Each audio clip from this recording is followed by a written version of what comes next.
Peace and blessings, everyone. I love you all as well. Don't get nervous because you hear the word reverend in front of my name. I'm not religious. As a matter of fact, religious people are trying not to go to hell. Spiritual people have already been there. and so we're keenly aware that there is a divine presence that's never an absence, that it is our very life and being, that we're emanations of it, and that it's seeking to become conscious of us, as each and every one of us.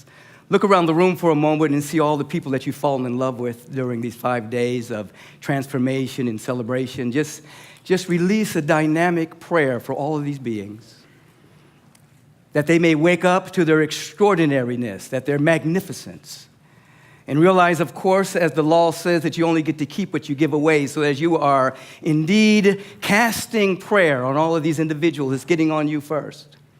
Now, localize it just a little bit and look at someone sitting right next to you. And look at that being and say, oh my God. Out of 7.5 billion people, I get to sit next to you. And we've got something to say to each other. Now say this, you are extraordinary. There are gifts within you. There's dynamic love within you. There's infinite intelligence within you. And you have come to set it free. To make a mighty difference on this planet. Let's do this. Let's be this in the here and now. And so it is. Give a high five, a hug, whatever you have to do to seal the deal.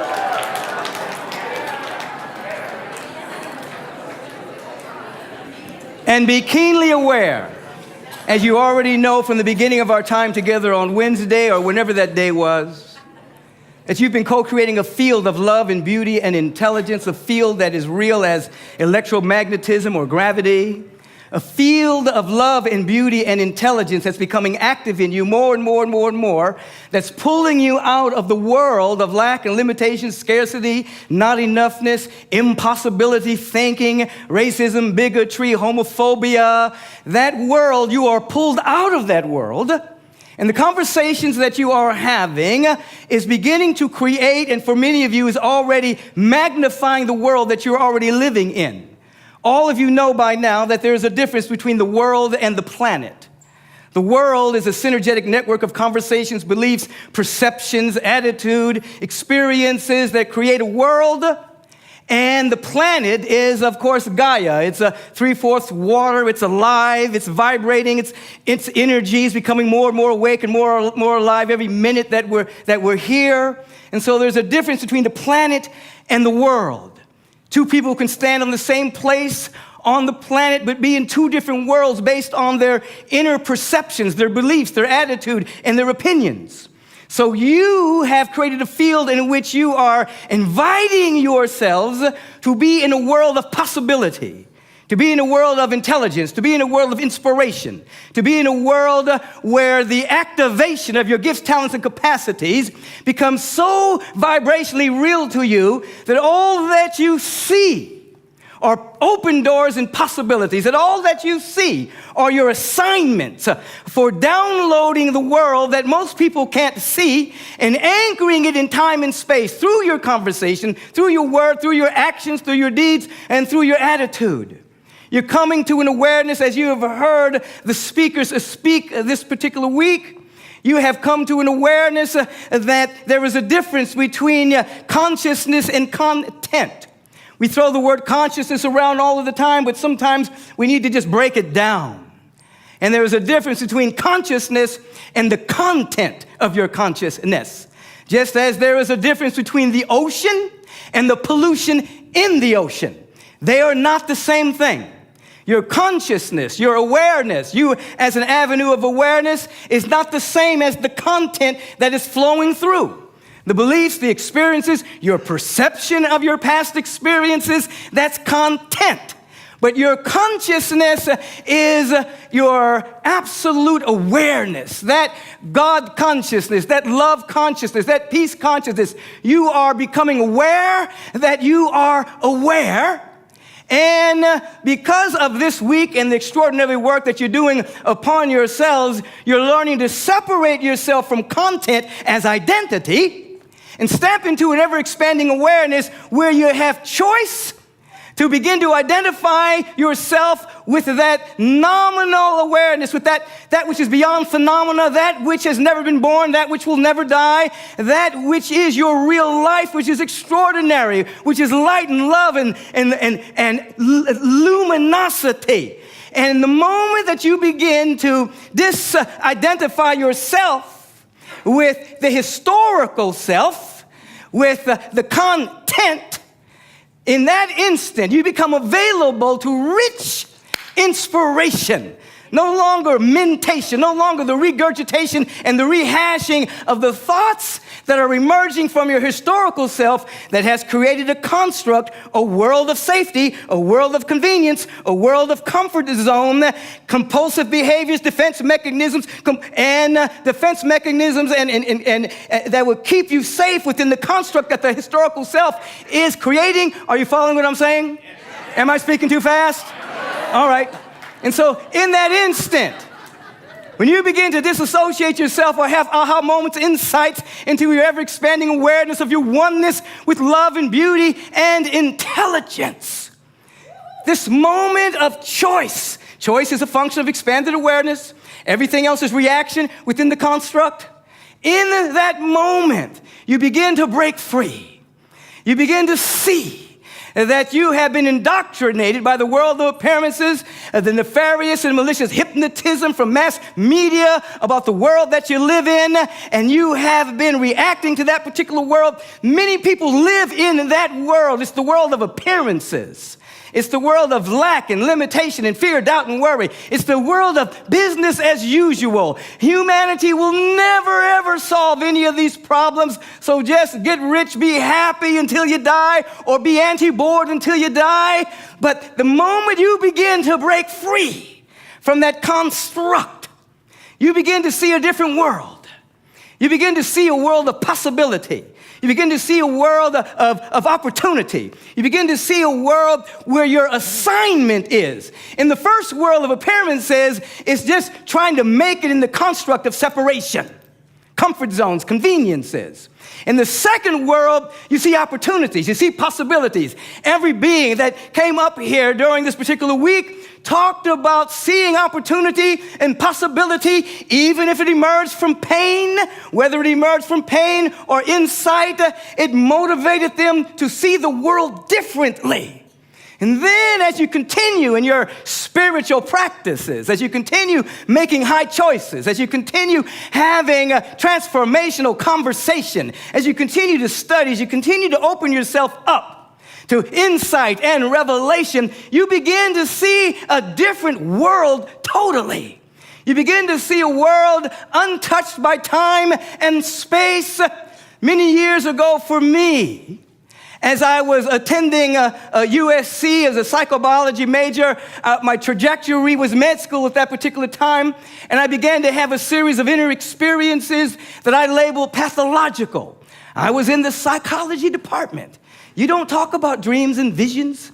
You don't talk about leaving your body. You don't talk about traveling and hearing conversations and getting it validated. That stuff was crazy. So the first thing I stopped doing at that moment was I stopped smoking weed. I said, there's something going on here. I can't control it. It's got to be the cannabis sativas. It's got to be. But the inner dynamic that was occurring got more and more amplified until one day I was in a lucid dream and I was stabbed in the heart and the pain was excruciating and I died. And when I woke up from that lucid dream, I could see that we were surrounded by this luminous presence. It was animate and inanimate objects. Everything was glowing with it. The beauty beyond description, the life essence moving through everything beyond what I even ever knew about at that particular time. And the love that I felt penetrating every cell of my body temple, that unconditional, all-conditional, agendaless love at the core of my being shattered my perception of the world at that particular time. And I could see a different world untouched by time and circumstances. It was real. That world for many years was more real than anything. And it took me a period of time to integrate that so that I just didn't look like a freaked out Jesus freak kind of guy. People thought I had lost my mind because and nothing in this particular world had any importance to me. People were running around making money and doing all this stuff. I say, can't you see this world that is everywhere? That you're full to overflowing with the love and the beauty and the intelligence and a dynamic good that is infinite within you, that you never were born, you're never going to die. It's a constant unfolding of a life that is within you as a unique expression of infinite potential. Oh, shut up, Michael. I could see it. And so that first world is the appearance world. The weapons of mass distraction called our media keep us in that particular world. Fight and flight, fear, doubt, and worry, lack, limitation, scarcity, not enoughness. Just kind of take care of yourself and be anti-bored until you die. And then openings happen, and you begin to see the world differently. There are opportunities in this world. There are possibilities. There's potential. There's assignments.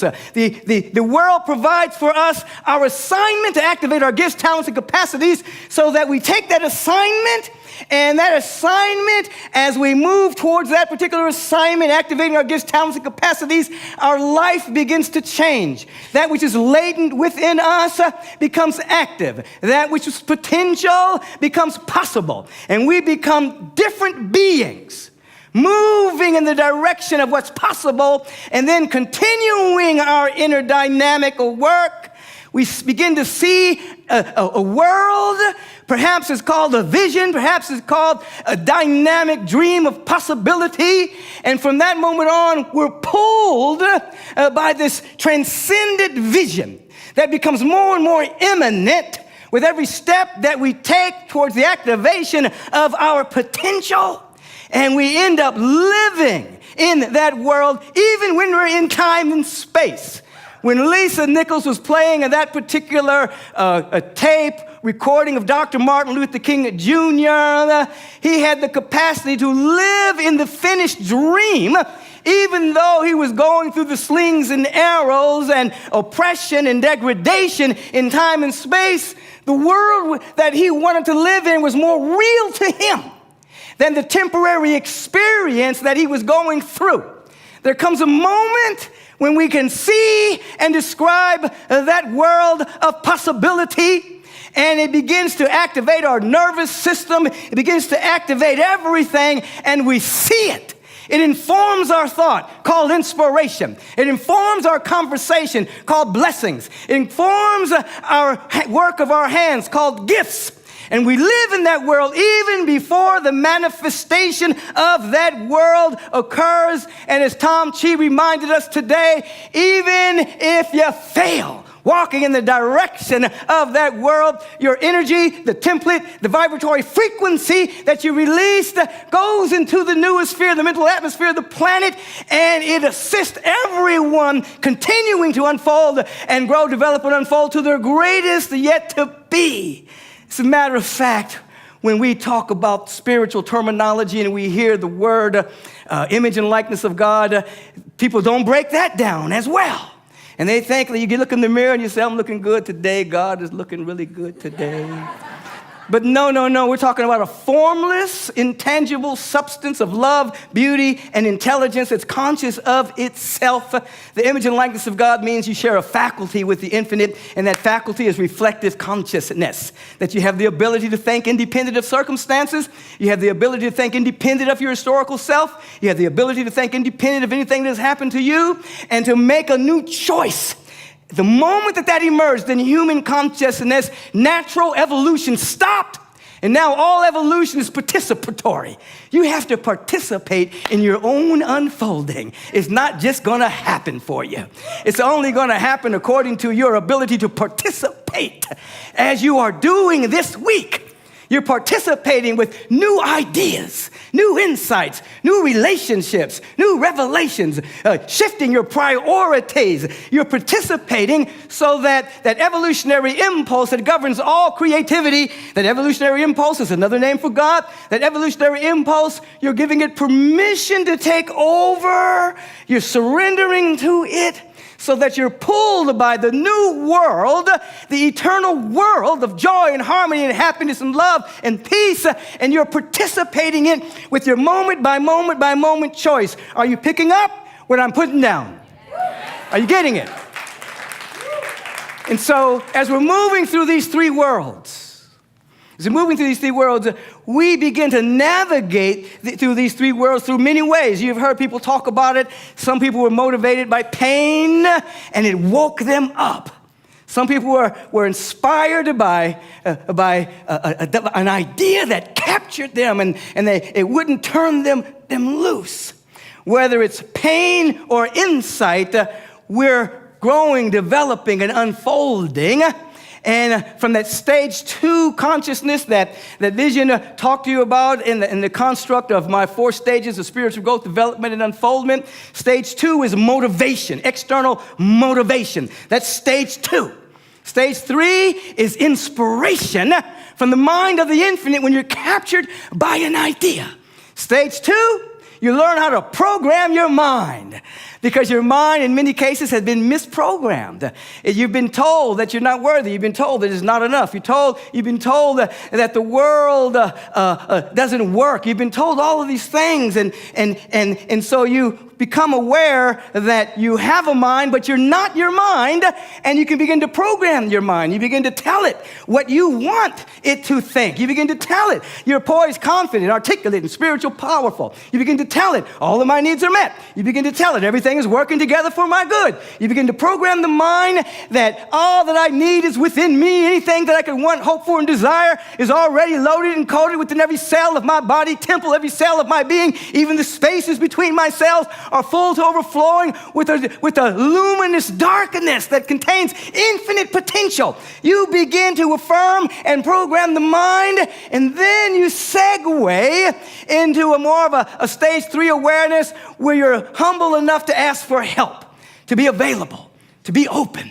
to be receptive, yielding, allowing, surrendering, not to a reluctant deity outside of yourself, but surrendering to the presence within you, surrendering to the next stage of your own unfoldment, surrendering to the next stage of your own evolving talents and gifts. You learn to ask for help. Now, a few months ago, I was in Costa Rica, and I was out in the ocean, and I got caught in a riptide. And I didn't realize I had gone really out in the ocean. I grew up in Los Angeles and went to the beach all the time. It wasn't a beach trip until we went out and touched the buoy, and then we would swim back in. So I turned around, and I was way out. Like my daughter was with me, and she's like a little ant on the beach. And I said, whoa, I better get back in. And I couldn't. The riptide had pulled me, so I tried to swim to the side like we do, but there was another current coming in, and I couldn't move, and I was exhausted. And so I thought to myself, I had these prophetic dreams sometimes, so I scanned my mind. I said, did I have any dreams that this was my last day on the planet? Now we can laugh about it now. But in that moment, I was saying, am I going to get back in? And so I checked everything. I don't have any dreams that this is my last day. Okay, I think I'm going to get in. And then there was a moment in which I got dunked, and I was under, and I swallowed a lot of water, and I had such peace. I said, well, if this is it, this is really cool, you know. But no, this is not. I'm not doing this. So I programmed my mind. I said, regardless of how tired the body gets, keep on swimming in. Regardless of how tired the body gets, do not pay attention to the body. Keep on swimming. And then what came out of my mouth was, help. I need help here. I didn't say it consciously, it just kind of came out. Help. I need help. Now, there was no one on the beach but my daughter. There was no one coming for help physically. I said, help, I need help here. And there was a quiet that happened, and then this small wave came and gave me a little momentum. Then another small wave came, gave me more momentum, and then the third wave came, and I started coming in. It still took me a long time to get in, and I hurt my left shoulder trying to swim, but I finally got in. When I touched that sand, oh my God. Thank you, God, thank you, whatever name you want to be called. But I finally got in, and it took me a long time to recover. But I came back home, and I was telling a friend of mine who's a medium. I was telling him about this experience. I said, I was in Costa Rica, and this thing happened, and I said, and then she started looking, and she said, can I look? I said, yeah, go ahead and look. She said, you asked for help out loud. I said, yes. She said, when you asked for help, at that moment, an archangel swooped down and ruffled the water 3 times for you to get in. I said, that's exactly what happened. And it reminded me, one, of humility to ask for help. It also reminded me that on an ancestral realm, on a shamanic realm, no one can interfere unless you ask for help. And so on one level, you program your mind so that it is fit for success and well-being. It is fit for progress and unfoldment and evolution. You program it. On the other level, you open yourself up and you ask for help. You become available. In other words, your AQ always trumps your IQ. Your availability quotient is stronger than your intelligence quotient. If, in fact, you open yourself and become available to insight and revelation, you ask for help. You become available to the presence that is everywhere, the intelligence, the insights that you're living, moving, and having your beingness in, the world in which your physical eye can't see, the world in which your ears can't hear. You begin to become so available, even if you think you're unworthy. Even if you think you're not smart enough, even if you think you're too young or too old, your availability, your ability to be open will trump the IQ. And you'll find yourself radiating a presence. You'll find yourself radiating intelligence. And what will emerge in your field are possibilities. In other words, in stage 2, there's attraction. You're attracting things to you. Stage 3, there is no attraction. It's radiation. It's already within you.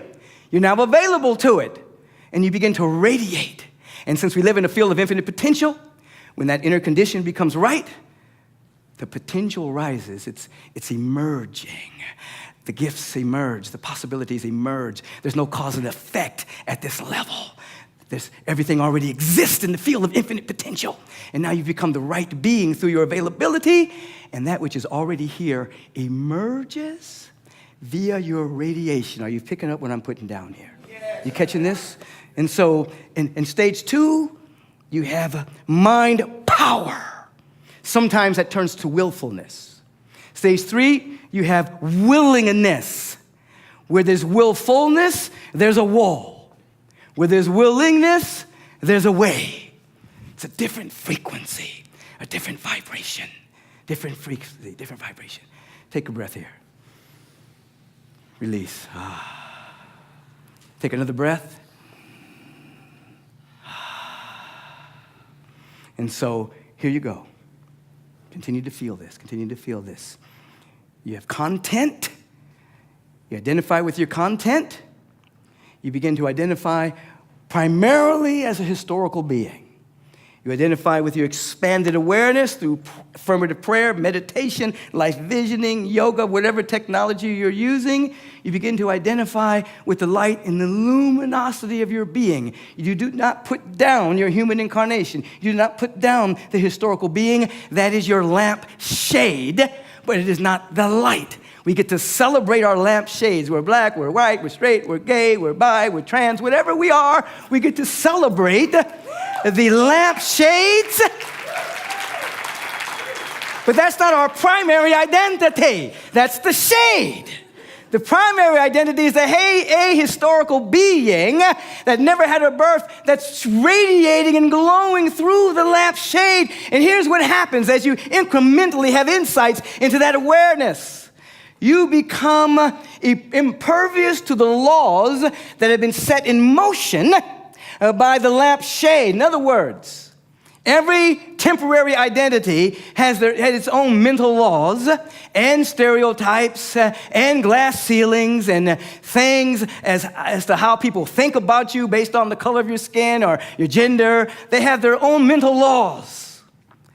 When you begin to identify with insight and revelation, you can't pretend your way there. You begin to identify with your ahistorical self. You transcend those temporary mental laws.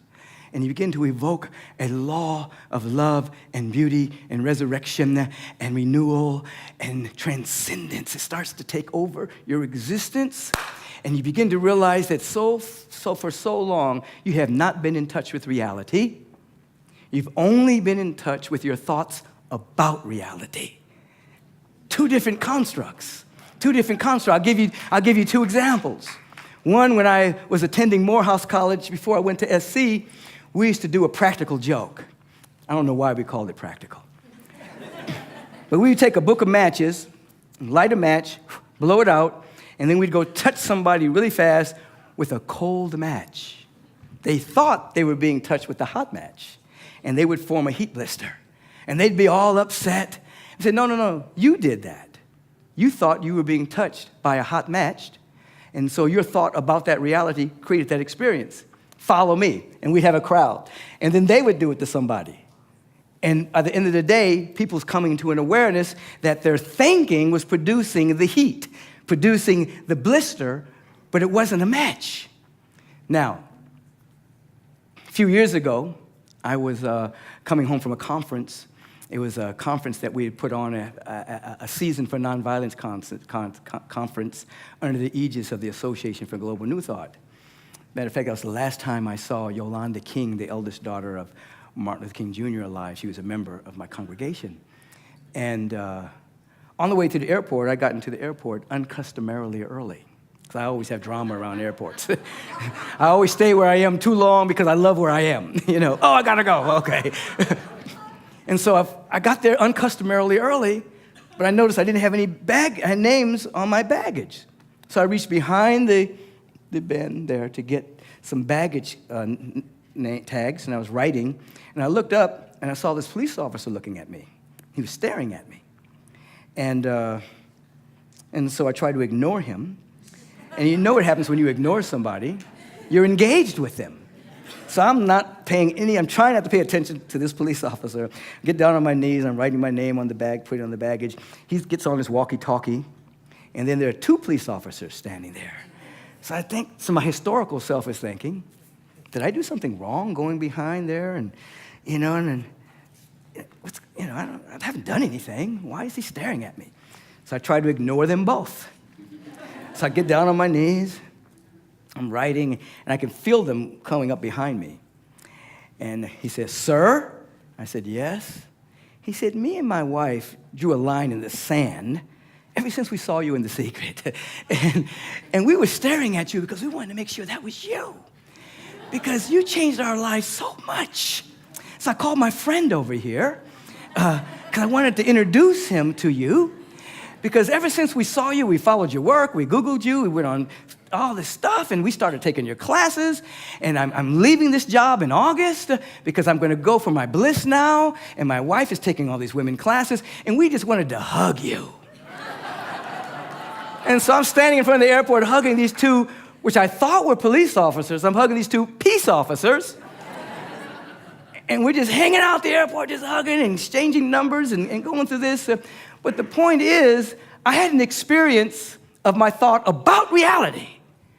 Now, let's expand that for a moment. Let's say I was really nervous and upset, and, cortisol started running through my body, and my hemispheres stopped talking to each other, and my immune system started to become squished, and I speeded up my blood pressure, and my aging started to increase. All of that would have been created by my thought about reality. Had nothing to do with what was real. What was real is two men were in love with me and wanted a hug. in the historical self who had had different relationships with police officers. It's like it's a whole different thing, was creating the reality and the construct within the reality, and I was experiencing that particular construct. It would have had nothing to do with what is real. The humanity, through viewing through the lens of merely the historical self, has created a construct, a world, that it tries to be anti-board, it tries to cope, defend, and have compulsive behaviors. And you're here breaking free, breaking free. And so people ask, if we continue to do this kind of work, we continue to meet, we continue to collaborate, we continue to dive deep and activate our potential, we continue to understand the universal principles that govern reality, is this going to save the world? And I say, no, you're asking the wrong question. We don't want to save the world. Do you want to save the world where bigotry is still existing? Do you want to save the world where homophobia is still existing? Do you want to save the world where there's a big gap between the haves and the have-nots? Do you want to save the world where people actually think they can build a wall against Mexicans? Do you want to save the world?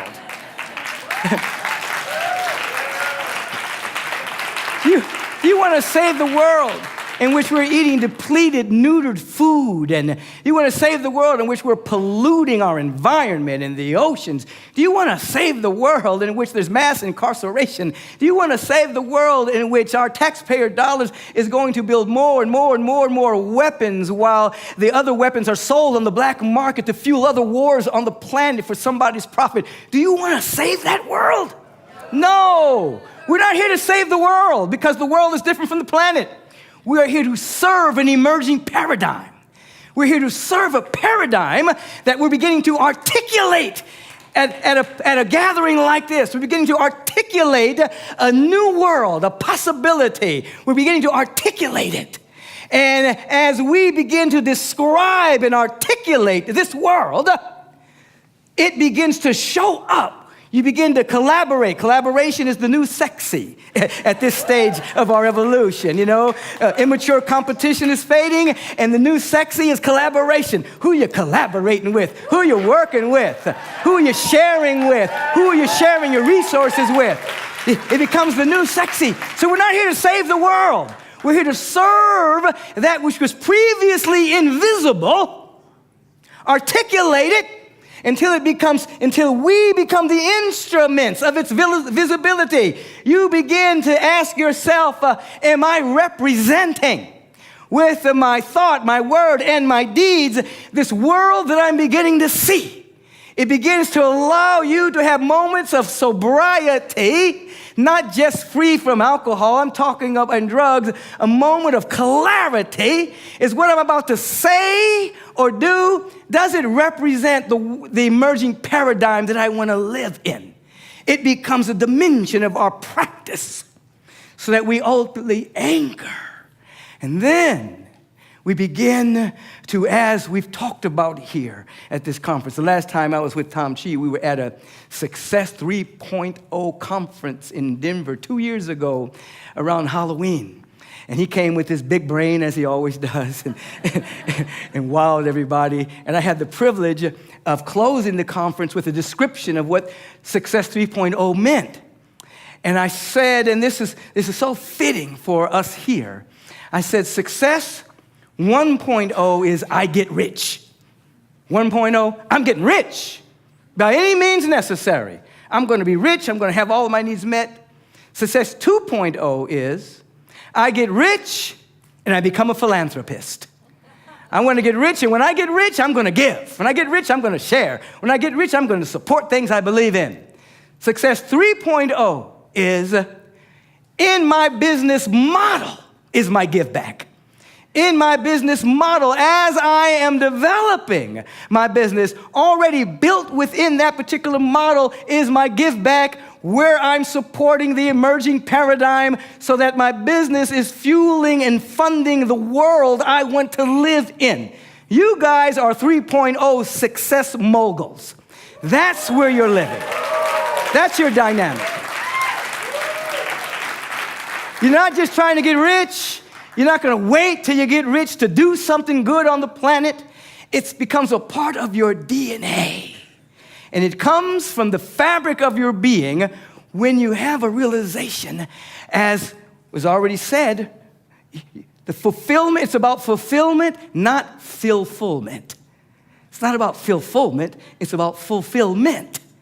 And that comes with an awareness that, I was thinking, as Tom Chi was talking about the galaxies and the universes and everything, I remember this story about this little girl who was in a science module in her class. And the teacher asked the students, what is the universe? And she said, the universe is one big orgasm. She wanted to say organism. But she said, it's one big orgasm. And the teacher said, that gives a new meaning to the Big Bang Theory. But here's the deal. The proverbial Big Bang, from this infinite void of infinite possibility, the luminous darkness that is the cosmos with a K, that undifferentiated wholeness of life and love and beauty and intelligence that birthed cosmos and universe and galaxies and trillions of galaxies within every universe. That did not come because we're worshiping or celebrating a lonely God. It wasn't, God is lonely, so I'm going to produce some people and some universes so I'm not lonely. No! It was out of a moment of celebration. It was an orgasm. It was a moment of total celebration, total fulfillment, bursting into expression. You are here to localize a cosmic celebration. You are here. You've been dancing and celebrating since the time you got here. You have been hugging and embracing since the time you got here. You are localizing a cosmic celebration with the awareness that you're already fulfilled. Everything you can want, hope for, and desire is within you, and that you're setting it free. And so your moment by moment celebration, your moment by moment claiming that your need is met, your moment by moment coming out of the construct created by your historical self, fear, doubt, worry, lack, limitation, not enoughness, your moment by moment insight and revelation, satori, your moment by moment giving, your moment by moment walking in the direction of your vision. And a vision is allowing a dynamic celebration to take place. Now I want you to do something for a moment. I want you to close your eyes for a moment, and I want you to consider when the surface mind is running amok, when the surface mind is, from the historical self, is having sway. What does it say that you're missing in your life? Now we know from a quantum level, from a spiritual level, there's nothing missing in you at all. You're not looking for anything to complete you outside of yourself. On a spiritual level, this is so. You know that everything you can want, hope for, and desire is within you. You know inside there's a fulfillment. You may not know it all the time. Maybe this particular entry into A-Fest is activating that within you, but there are times when the surface mind says, I wish I had more, fill in the blank. More money, more prosperity, more peace of mind, more health, more love in my life. Whatever it is that appears to be lacking, just be aware of that, what that surface mind is saying.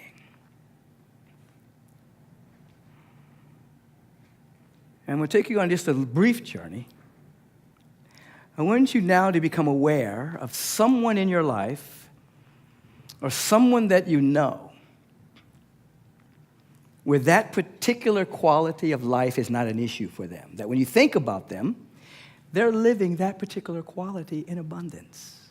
Maybe they're surrounded by love, or they're oozing with prosperity, or oozing with a dynamic success, a 3.0 success.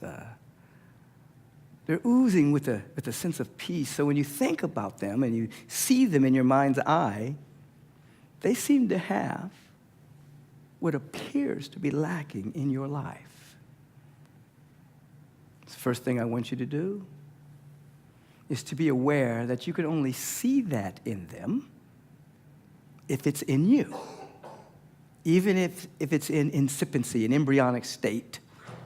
In order for you to see it, it has to be somewhere within you, and you are projecting it on them. So right now, take a deep breath. Release the sound of ah. And embrace the dynamic possibility that which you're looking at, you're looking with. That which you're looking at, you're looking with the quality. Next step, as you see them, I want you to begin to celebrate the good that's in their life. You're going to transcend the egoic perception of, if there's good over there, or if success has happened over there, or if beauty has happened over there, or love has happened over there, the ego might say, well, there's less of it for me. That's a thought inside the construct of separation, a thought about reality that's not true. That which is real is infinite. You are a unique being in a field of infinitude with a mandate to reflect and to reveal the cosmos in a way that has never happened before, because no one can be you. So right now, I want you to think about a moment, and maybe Juan Pablo will help us in this particular moment. I want you to think about a moment of sheer celebration. A moment in which you were caught up in the rapture of celebrating. And I want you right now, as you're thinking about that being that appears to have something that you don't have, I want you to celebrate their good fortune as if it's your own. Stomp, scream, shout right now. Just enter into the vibration of celebration. Let go. Let go. Let go. Feel the celebration. You can stand up. You can stand up at this moment. Now here's what you're doing. You're thinking about the being that appears to have more than you, that appears to be reeking with the dynamic quality of good that you don't have. Celebrate them. Scream. Somebody scream up in here. Somebody shout up in here. Let your body feel it. Let your body feel it.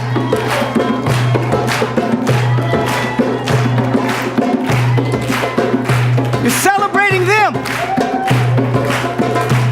If good is happening anywhere, good is happening where you are. If anyone has been successful, it means it's imprinted within the newest sphere, and you can be successful. The ego has no control in this moment of celebration. You're celebrating their good fortune. Somebody scream. Somebody shout. Give me some drums. Hit it. Let your body do what it wants to do. You're in the frequency of celebration.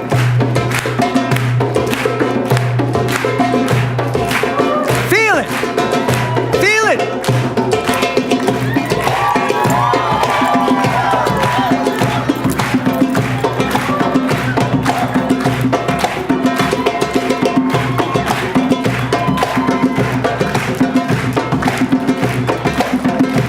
Somebody scream!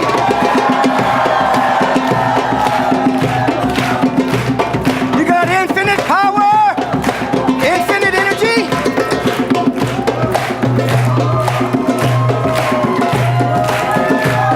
Okay, bring it down, bring it down.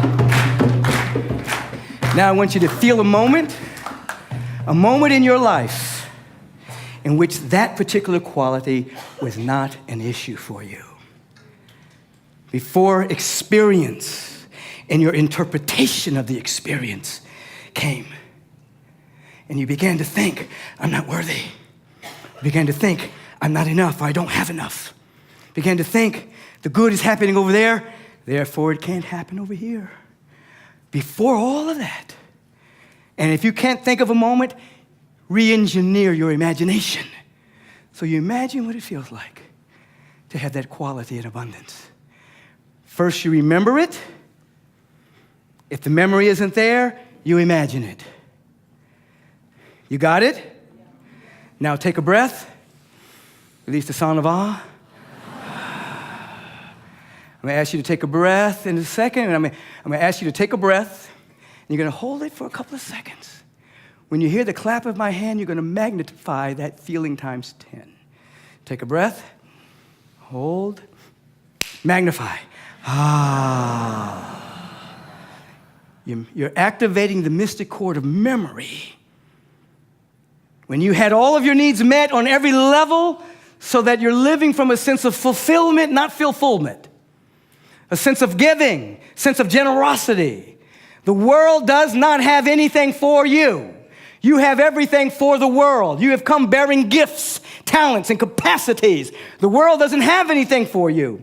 You have everything for the world, and because of your uniqueness, this infinite intelligence never repeats itself, never does a do-over, never makes a mistake. So you, as an expression of infinitude, have a mandate to be you. You're beautiful. That means be the full you. Be the full you. Beautiful. Be the full you. Beautiful. Be the full you. Now feel into your memory, or re-engineered. Feel that quality is right there within you, what you have to give to the world. It's not lacking in you. It's real.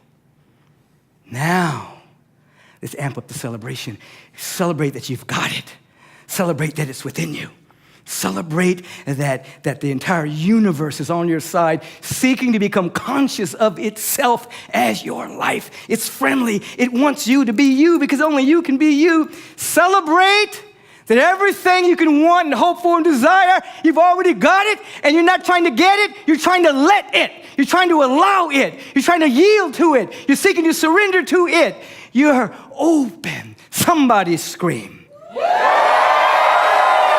Let the celebration continue. You're celebrating yourself now that you got it, and you got it to give it. You only get to keep what you give away. Somebody scream. Move that body, move that body, move that body, move that body.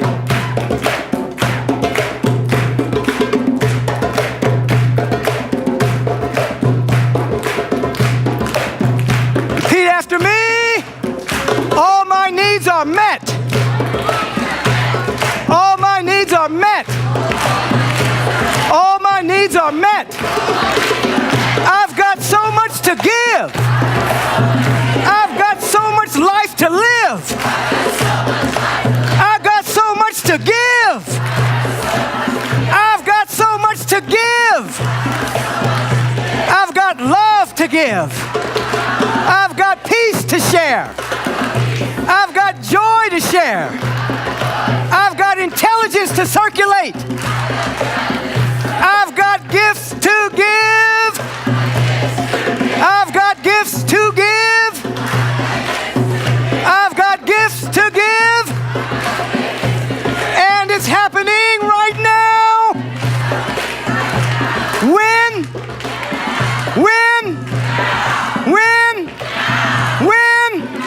somebody scream. Roll.